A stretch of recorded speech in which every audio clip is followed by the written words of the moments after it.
Hi, Global Politics with Jim Martin.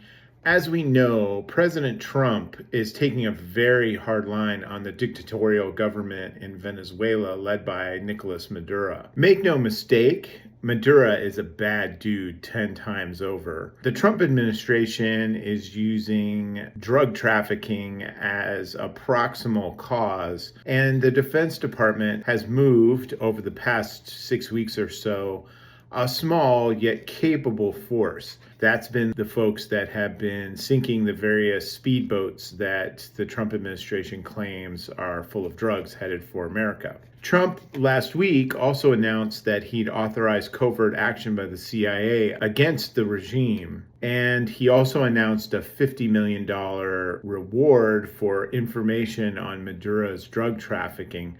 A paltry sum considering the folks in his inner circle are literally bathing in petrodollars. To this point, the gist of this was unclear. Drug trafficking, although the regime almost certainly engages in it, is not as much cash as they get from a variety of other schemes. There's a lot of other places to look for drug traffickers, including Mexico, by far the largest source of drugs for the United States. So to this point, the animosity is very clear, but the capability to really do something substantial about the Maduro regime was not.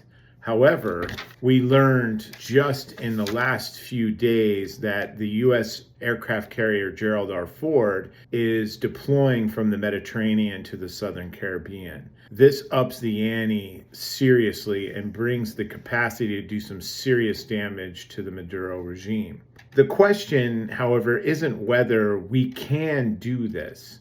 We can attack the Maduro regime and overcome any resistance that the Venezuelan armed forces might offer. The question should be, should we do this? If the goal is regime change, what's the follow-on plan? What's next? Are we responsible for setting up a government in Venezuela, or we just leave it to chaos and civil war, which would almost certainly ensue? On the other hand, if the threat isn't followed up, what does this say to our adversaries, and including other drug traffickers in the region? Much is uncertain, and we'll certainly keep an eye on this, and I'll provide updates as I can. Thanks a lot for watching, and I look forward to talking to you again on the next one. Thanks. Bye.